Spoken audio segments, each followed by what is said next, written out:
राघवेन्द्र कृपालु मनहरण भवभय दारुणम्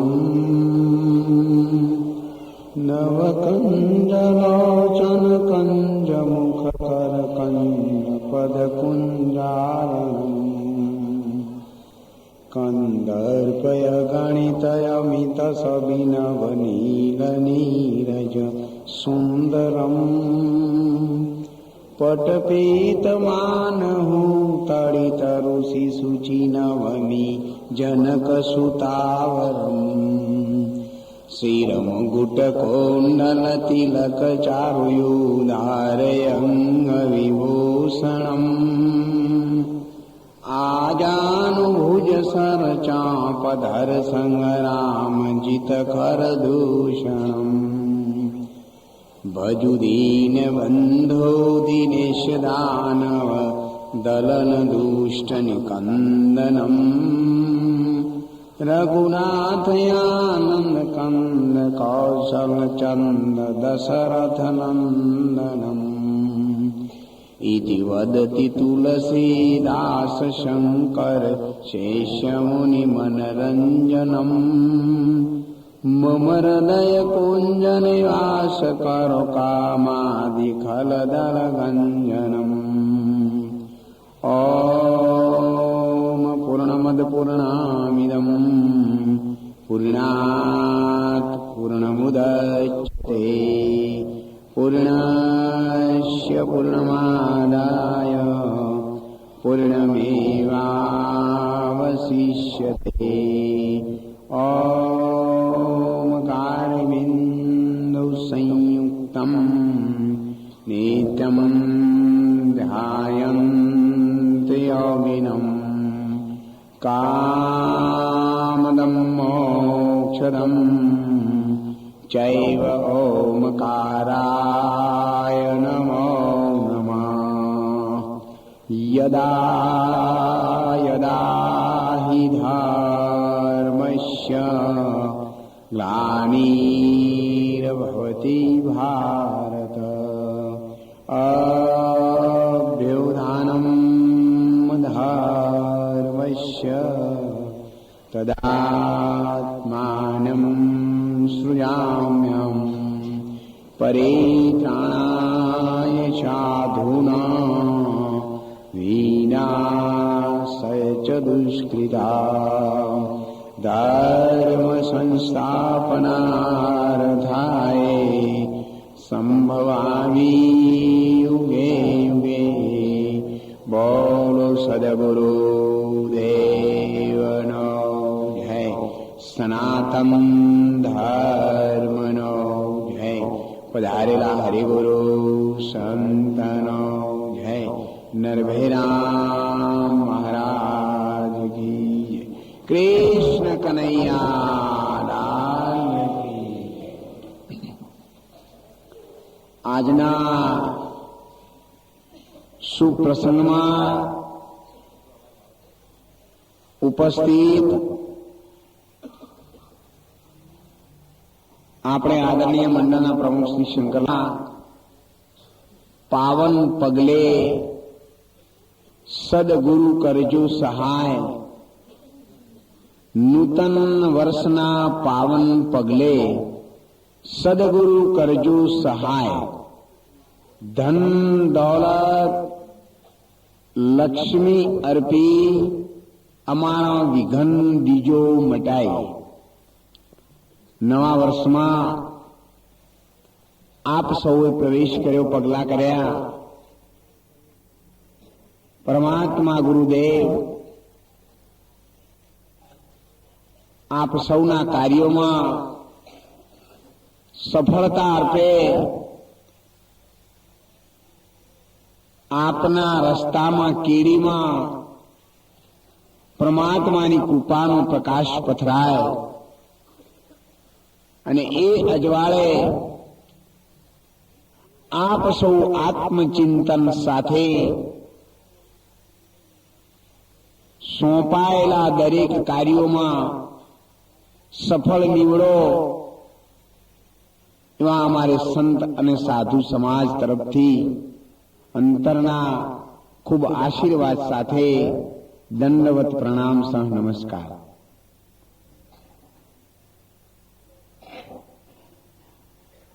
દેવતાઓની દિવાળી, જેને આપણે આજે દેવ દિવાળી કહીએ છીએ,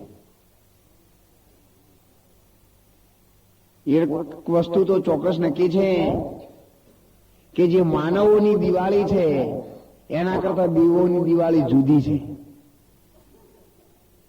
દેવતાઓમાં અને માનવોમાં ફેર છે. જેને આપણે દૈવી જીવન કહીએ છીએ એ દેવતાઓ ભગવાનને પ્રાર્થના કરે છે કે એ ભગવાન અમને ધૂપ, દીપ, અગરબત્તી, પુષ્પોના હાર એ આ માણસ દેહથી ચડે છે. શિરોક તળાઈને ઢોલીઓ વળી દાંતણ પોણીને દઈ એટલું મળે આ મનુષ્ય જન્મમાં, બીજા કોઈ જન્મમાં નહીં. દેવતાઓને પણ આ વસ્તુ દુર્લભ છે. દેવતા દૂધપાક બનાવી ન ખાઈ શકે. તમે ધારો ત્યારે બનાવી શકો છો. આવું સુંદર જીવન પરમાત્માએ આપણને અર્પણ કર્યું છે. એ તમારો પુણ્યનો પ્રતાપ છે. ભગવાન અને દેવતાઓની અસીમ કૃપા છે. બીનું હરિકૃપા કુછ સુલભ નહીં. જો ભગવાનની કૃપા આ જીવના ઉપર ઉતરતી નથી તો કોઈ પણ રસ્તો ક્યારેય સરળ બનતો નથી. ભલે તમે ભગવાનના માર્ગમાં હોય, માયાના માર્ગમાં હોય કે ચાહે તમારા પોતાના કામમાં હોય, પણ જ્યાં સુધી તમારા પુણ્યનો પ્રકાશ ન હોય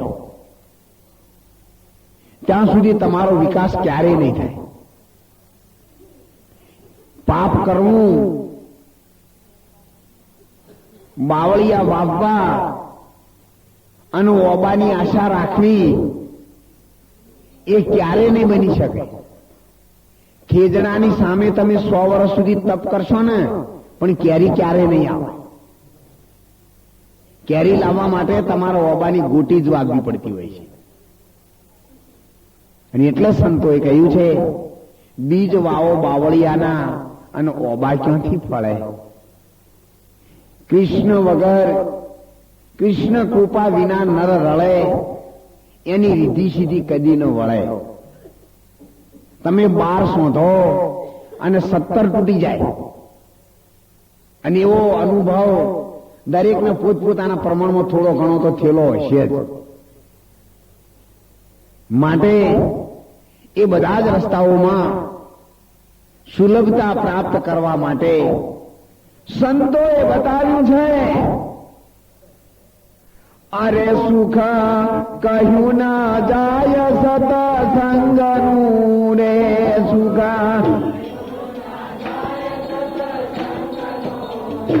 સુખ કહ્યું ના જાય સતસંગનું રે.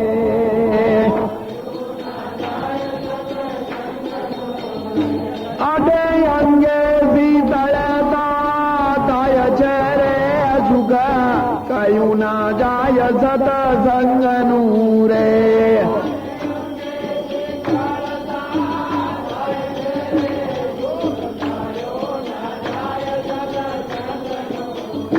ચોક બ્રહ્માના લોક દિવારે ગણું રે.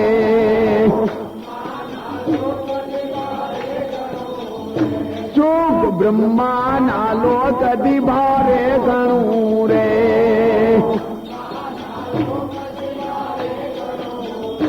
એ તો વૈકુંઠથી વધારું જાય છે રે.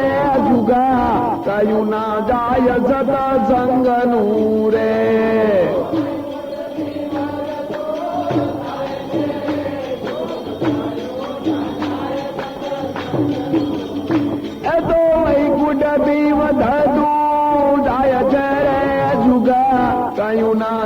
રજત જંગનું રે.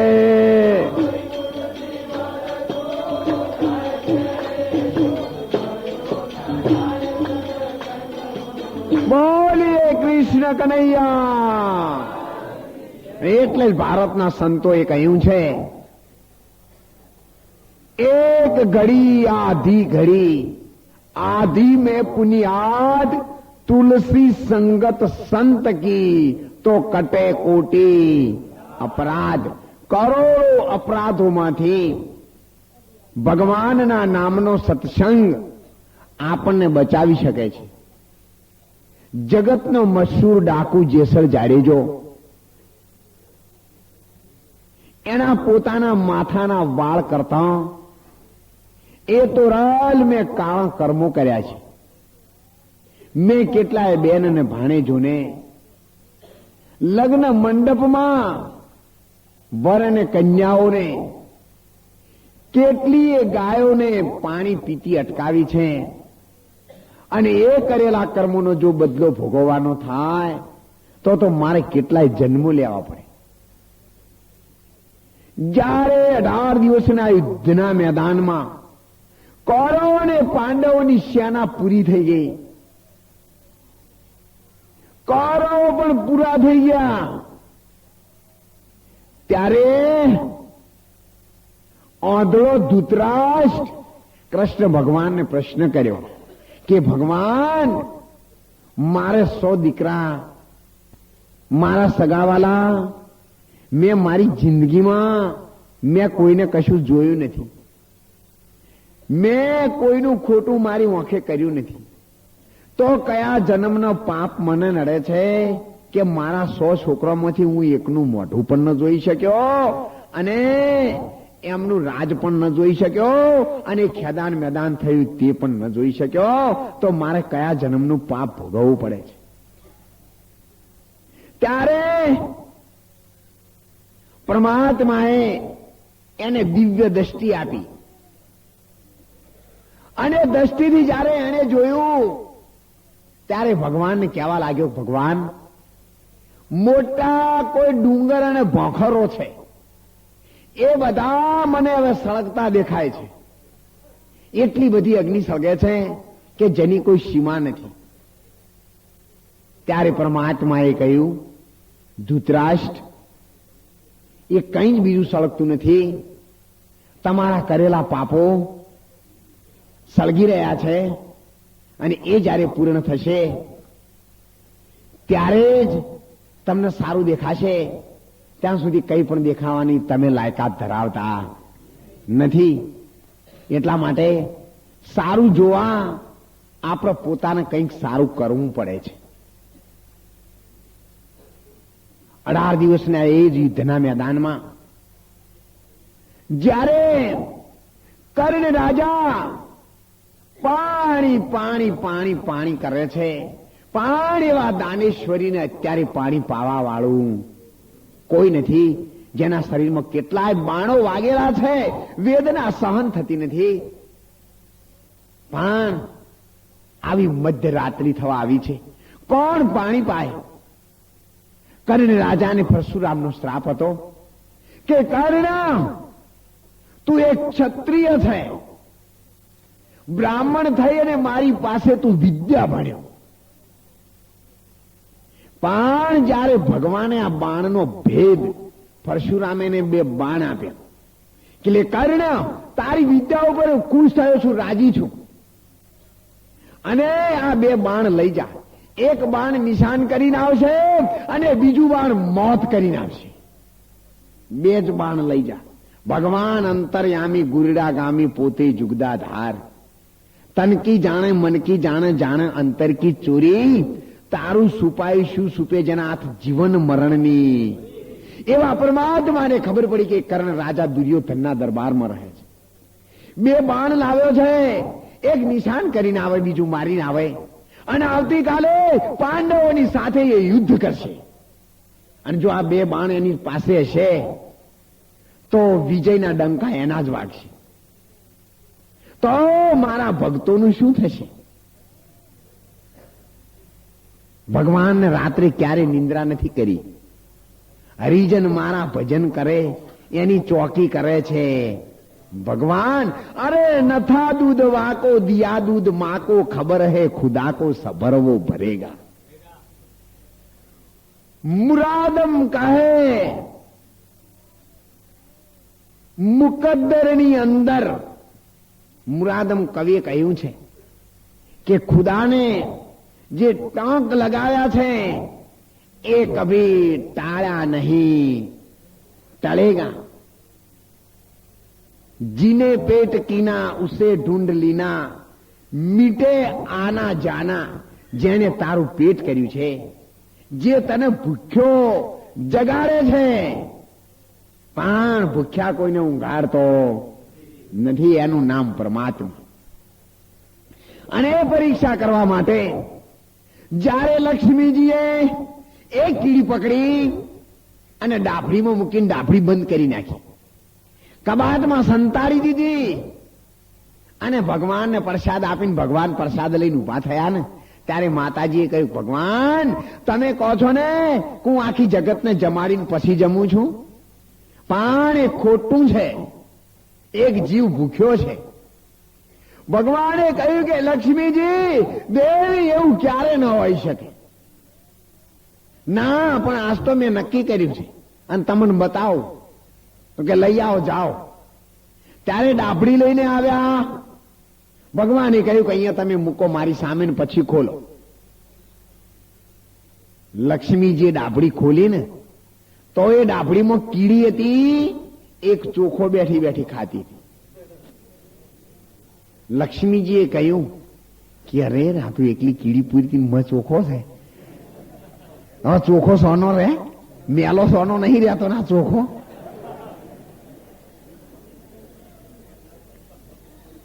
બીજું બધું ટોચેલું ઢંકાય, પણ જે ચોખ્ખો હોય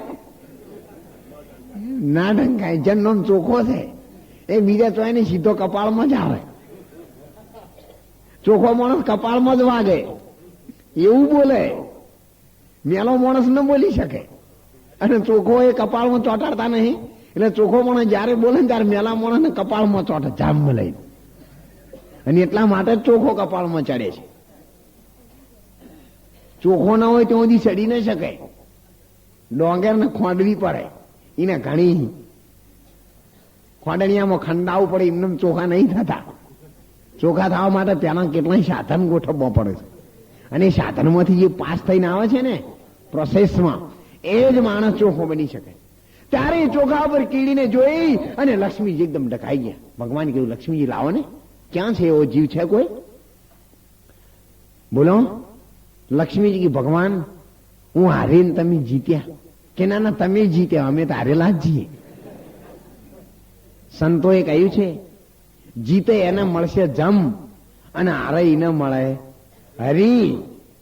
જો તમે નક્કી કર્યું કે આપણે જીત્યા તો માની લેજો, જમ તૈયાર થઈ જાય. કોઈ દાડ જીતવાની કોશિશ ન કરવી. તમે હારેલા જ રહો તો બીજું પરિણામ કોઈ નહીં આવે. ત્યારે ભગવાને કહ્યું કે લક્ષ્મીજી એ ચોખ્ખો છે ને એ તો તમે કીડીને આપ્યો છે.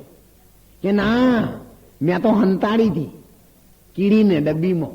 પણ કે જયારે તમે કીડીને ડબ્બીમાં સંતાડવા ગયા ને એટલે તમારા કપાળમાં ચોખ્ખો ચોટેલો હતો ને, એ કીડી પેલા અંદર પડી ગયો હતો. એટલે જન્મ્યા પેલા જગજીવનનું દૂધ તૈયાર કર્યું. આપણા માટે બધી વ્યવસ્થા થઈ ગયેલી છે. એમ આ કર્ણ રાજા જયારે બાણ લે છે ત્યારે ભગવાન એમના ભક્તોની વ્યવસ્થા પહેલી કરે છે. પરશુરામને ખોળાની અંદર લઈને કર્ણ રાજા ઊંઘેલો હતો. કર્ણ રાજા બેઠો તો પરશુરામના ખોળાની અંદર ઊંઘેલા હતા. ત્યારે ભગવાન એક ભમરો બન્યા અને એની આખી જોંગ હતી ને એ કોતરી, અંદરથી ખૂનની ધારા નીકળીને રેલો નીકળ્યો લોહીનો, અને પરશુરામને ગરમ લોહી અડ્યું. એકદમ જાગી જા. જાગીને જો કહો આખી જોંગ આ છોકરાની ખાઈ ગયો છે ભમરો, આટલું બધું રુધિર ચાલ્યું આવે છે, સતા હલતો નથી. બોલ છોકરા ઉભો થઈ જા, તું બ્રાહ્મણ નથી. જો ભગવાને કેવી કળા કરી છે. પરશુરામે નક્કી કર્યું કે બ્રાહ્મણ આટલી જીગર ન ગાલી શકે, લોહી પાડીને બેસી ન શકે, તોડી જાય, પણ આટતો નથી, માટે બ્રાહ્મણ નથી ભલે જનોઈ પહેરીને આવ્યો. બોલ એટલે કે ના હું બ્રાહ્મણ છું. ત્યારે પરશુરામ એક બાજુ જઈને રૂમમાં ધન લગાવવા માંડ્યા કે આ કોણ છે, એટલે કર્ણ રથ લઈને નાઠો પેલા બે બોણ લઈને, પણ વચમાં જતા જતા એને પકડી રાખ્યો, એને શ્રાપ આપ્યો કે તે મને વિશ્વાસઘાતને દગો કરીને ભણી ગયો છે, પણ યાદ રાખજે 2 દિવસ હું તારી સાથે યુદ્ધ કર્યું છે, પણ બીજા દિવસે દી આથમતા આથમતા ગમે ત્યાં તારો પરાજ્ય થશે, જા મારો શ્રાપ છે તને. અને બીજા દિવસે જ્યારે કર્ણ રાજાએ 18 દિવસના યુદ્ધના મેદાનમાં બાણ ચલાવ્યું, એક મંત્ર ભણીને બાણ જ્યારે અર્જુનના રથને મારે ને ત્યારે રથ એક ખળાવા જમીન 100 ફૂટ જમીન પાછો પડી જાય. અને અર્જુન જ્યારે બાણ ચલાવે ત્યારે કર્ણનો રથ 4 જોજન દૂર જતો રહે, 16 ગાવ. ત્યારે ભગવાન કર્ણ રાજાનું બાણ વાગ્યું, 100 ફૂટ રથ ખસ્યો, ત્યારે ભગવાન રથમાંથી બોલ્યા, વાહ વાહ, ધન્ય છે કર્ણ, ધન્ય છે તારી વિદ્યાને અને ધન્ય છે તારી બહાદુરીને. અર્જુન કે એક ખળાવા રથ પાછો પાડે છે, એને તમે બહાદુરી આલો છો, અને મેં હોળ હોળ ગૌ હણફી મેલ્યું છે, પણ તમે મારું નામ લેતા નહીં. ભગવાન અભિમાન થઈ ગયો. આ જગતમાં બધું ખાવાનું છે ને ભગવાને માણસને આપ્યું છે, પણ ભગવાને એક જ ખાવાનું રાખ્યું છે, એનું નામ છે અભિમાન. જો અભિમાન થયો તો ભગવાન ગમે ત્યાંથી સાધન કમ્પ્લેટ ગોઠવી દે છે. ત્યારે ઓલ્યા અભિમાનનો નાશ કરવા માટે ભગવાને અર્જુનને કહ્યું, અર્જુન કર્ણ છે ને એ તો મારો પરમ ભક્ત અને દાનેશ્વરી છે, પરંતુ અર્જુન એના રથમાં એકલો કર્ણ છે, અને તમારા રથમાં હું કૃષ્ણ આકાશ પાતાળ અને પૃથ્વી 3 ભુવનનો ભાર લઈને બેઠો છું, તોય પણ 100 ફૂટ દૂર કાઢે છે. જો કદાચ હું ન હોય તો તારું અસ્તિત્વ પણ ન રહે. અર્જુન ઠંડો એમ થઈ ગયો, જોજો ભગવાન ઉતરતા હો. તમે જુઓ પરમાત્માની કેવી કળા છે, ક્યાં રહીને કેવું કામ કરે છે. ઝાડ પાડની ટોચે જઈને પોણીનો પાનાર, ઠેઠ પાડની ટોચ ઉપર ઝાડ લીલાછમ હોય, પોણીના ફુવારા ઉડતા હોય, તળાવ ભરેલા હોય, અને થડમ 20 ફૂટનો બોર કરો, સોંટ પોણી ના આવે. તોય આપણને હજુ સમજાતું નહીં કે આ ભગવાન કેવો છે. આ નથી દેખાય એવો. કોઈ દિવસ આપણે તળાવમાં સરોવર જોયા છે ને, કેટલાય ભરેલા છે, અને તમે નીચે બોર કરો, કેટલી મહેનત કરો, લાખો કરોડો રૂપિયા ખર્ચો, પણ છોટ પાણી ના આવવાની. એટલે ઝાડની પાડની ટોચ ઉપર, ઝાડની ટોચ ઉપર પાણી લઈ જાય પાછો. તો આ ક્યાંથી આવે છે? પથ્થરમાં ઝાડ ઉભો થઈ રહ્યો હોય. અને અહીંયા તમે ખેતી કરો છો ને તો ખેતરમાં પઈ થાકો તો હુકાઈ જાય, ઢેવ લાગે ને કશું ત્યાં ના થાય. એને કોઈ પાણી પાવા ના જાય, છતાં પણ એનું રક્ષણ કરવા વાળો કેવો છે.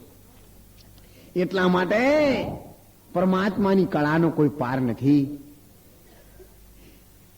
એ ધણી તારી કળા અપરંપાર, ત્યાં મારો પહોંચે ન વિચાર, ધણી તારી કળા અપરમ. મોરડા ઈનામાં પ્રભુ તમે રંગ ભર્યો કેદી કીર્તાર, અને કીડી કેવા ઓતર તમે ક્યારે ઘડ્યો કીર્તાર. આ કીડી છે ને એના ઓતરણા નેત્ર કેવા એવા બનાવે છે કે કીડીની અંદર એવું નાક મૂક્યું છે, તમારી વસ્તુ ગમે તો પડ્યું પણ એ પહોંચી જાય, અને આપણે આવડા તોય લગી રહે, ખબર ન પડે. પેલા કાકાના જેવું થયું.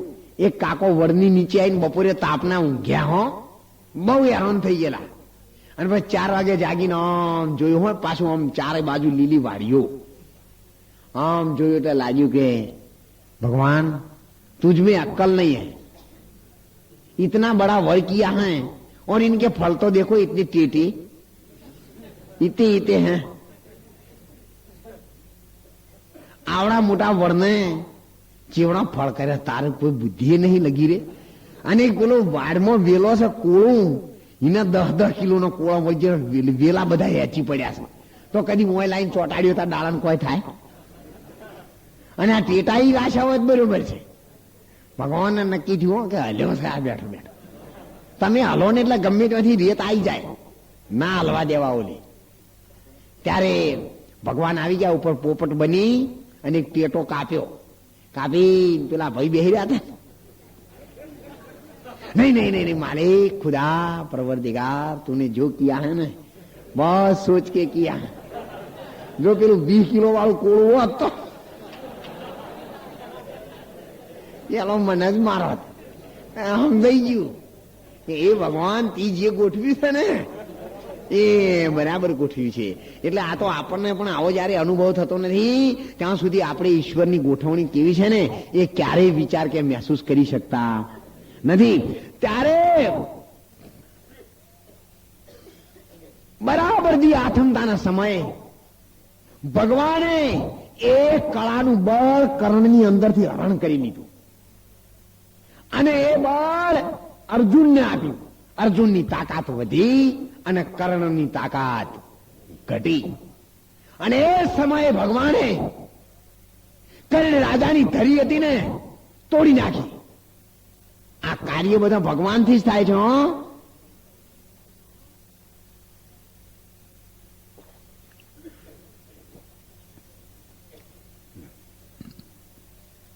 ધરી તૂટી ગઈ ત્યારે કર્ણ નીચે ઉતરી પડ્યો. એકદમ રેખા નજીક આવી ગઈ હતી. જો કદાચ 10 કદમ આગળ જાય તો કર્ણ રાજાનો વિજયના ડંકા વાગી જતા હતા. અને એટલા આવતા આવતા ધરી તૂટી ગઈ. કર્ણ રાજા નીચે ઉતર્યો. ધરી રથની અંદર એને ઓગળી ઘાલી દીધી અને રથ ચાલુ કર્યો હેડવાનો. ભગવાનને નક્કી થઈ ગયું કે હવે આવી ગયો છે છેક રેખા ઉપર. અર્જુન હથિયાર ઉઠાવ. અર્જુને કર્યું ભગવાન હથિયાર નહીં ઉઠાવ, કારણ કે કર્ણ છે ને એની પાસે હથિયાર નથી અને ક્ષત્રિયનો ધર્મ છે કે હથિયાર વગર સામે હથિયાર ઉઠાવાય. અર્જુન તારે ક્ષત્રિયનો ધર્મ અતારે હોડ્યો અને ઓથો નહીં પડવા દે. જો આ ઉભો થયો ને તો પછી હમણાં તું એ ઉપડી જાય. અને ત્યાં કોઈનું ચાલે એવું નહીં. મારે એક મારું કહેવું, ધર્મને બચાવવા માટે, દુષ્ટોના વિનાશ માટે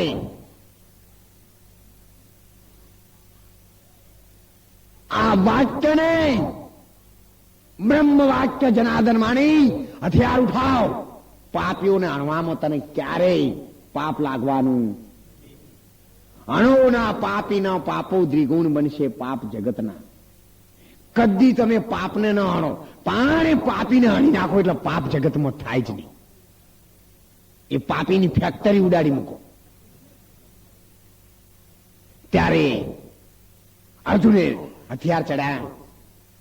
કર્ણ હસી પડ્યો. ભગવાન મારા નાથ, ધન છે તમારી કળાને.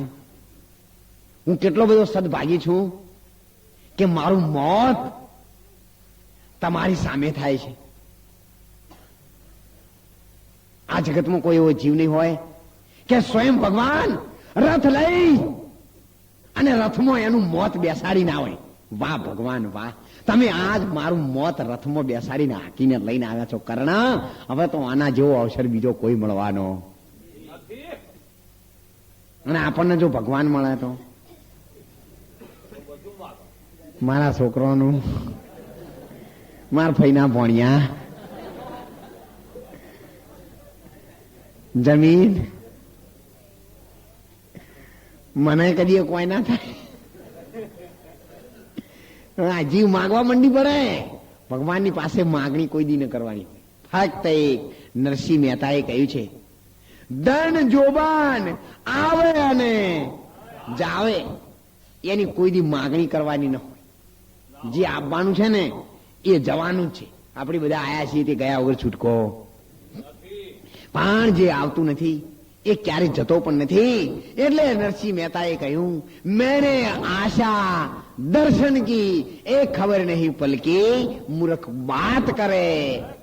कल की घड़ी पल की खबर नहीं और करे कल की बात जीव ऊपर जम भमे जेम तेतर ऊपर माज આ જીવને ખબર નથી જીવની આશા ડુંગર જેવડી મરણ પગલાની હેઠ લાખો લખપતિ લૂંટાઈ ગયા અને લૂંટાણા મોટા કરોડપતિ શેઠ ત્યારે અર્જુને હથિયાર ચલાવ્યું કર્ણ રાજાના શરીરમાં માથાના વાળની માફક બાણ ભંકાઈ ગયા કર્ણ રાજા હાર્યો અને હારતા હારતા એ ભગવાનને કહેવા લાગ્યો કે ભગવાન મારા નાથ જતી વખત તમે મને દર્શન દેજો અને સમયે ભગવાન વયોવૃદ્ધ બ્રાહ્મણનું રૂપ લઈ હાથમાં લાકડીનો ટેકો લીધો છે બ્રાહ્મણ બની અને યુદ્ધના મેદાનની બાજુથી નીકળ્યા એ ભાઈ તું પાણી માગવા વાળા ભાઈ મારે કર્ણ રાજાની નગરીમાં જવું છે તો તું મને રસ્તો બતાય કર્ણ રાજા કે આહો અત્યારે અર્ધ રાત્રે કોણ હશે અરે ભાઈ તમે